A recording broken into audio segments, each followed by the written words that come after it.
Hey CD11, we're back in City Hall and it's time for your weekly update. With an RV fire in Ladera this week, it's yet another reminder of how urgent it is for the city to ramp up efforts to address the crisis. As many of you know, during the pandemic, the city suspended enforcement of oversized vehicle parking restrictions and other regulations, which led to a proliferation of RVs on residential streets, around schools, parks, and other places where these vehicles are, or in some cases, should be prohibited. Even as we've resumed enforcement, I know many of you are still dealing with RV encampments in your neighborhoods. And while here on the west side, we are removing RVs more quickly than anywhere else in the city, it's still not enough. Changing the culture and status quo takes time, but we're not letting up.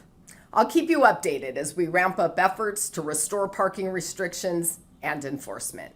With the conclusion of the Olympic and Paralympic Games last Sunday in Paris, it's full steam ahead here in Los Angeles. Many city leaders and departments had the opportunity to spend time in Paris over the last several weeks, learning from their counterparts about what it takes to deliver the world's largest event.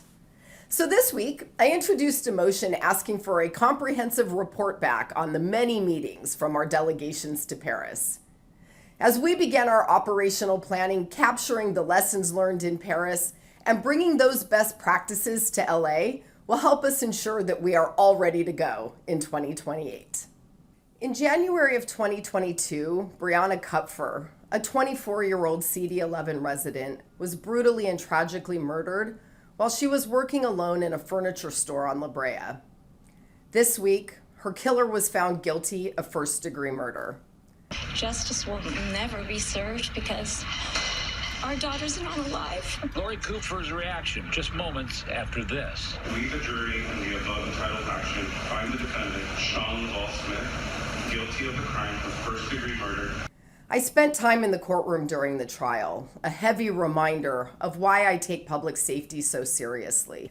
In Brianna's honor, I introduced a motion this week asking for an assessment of SB 553, which mandates workplace violence training and prevention programs to see how we can address security measures, staffing best practices, and other things that might help workers who are often on the front lines of the homelessness, mental health, and addiction crisis we face know how to stay safe.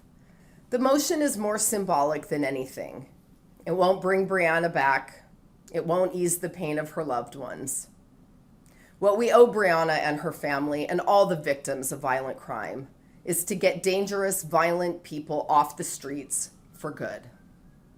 This has impacted my entire community on the west side, and my heart breaks for this family, but it's not just this family. 2 women in my neighborhood in Venice were recently assaulted, and one of them actually died from her injuries in the Venice canals every single day in the city of Los Angeles. Hardworking, innocent people are being assaulted, attacked, murdered, and the victims of crime, and we cannot, as a society, allow this continue. I just have one more. Many of you heard about the sewer discharge over Labor Day weekend, which impacted Will Rogers Beach on the busiest and hottest weekend of summer. Sadly, these headlines are all too common, with our waterways and coastlines bearing the brunt of our failing infrastructure. Worse, the funding source we rely on to maintain our sewer systems is dangerously close to insolvency. This is why the council made the very difficult decision to increase sewer fees so we can maintain and repair our infrastructure. I want a future where sewer discharges are an oddity of the past, where our beaches and our coastline are open for families and tourists across the region, especially in the hottest weekends of summer. We're all about to see a big hit on our next bill, but the investments the city makes with this money will help protect our waterways, our coast, and our precious marine life. And finally, I want to reiterate my expectation to LA Sound and the CAO that no stone is to be left unturned in the search for grant opportunities to help mitigate the impact that these fees will have on our small mom and pop landlords and small businesses.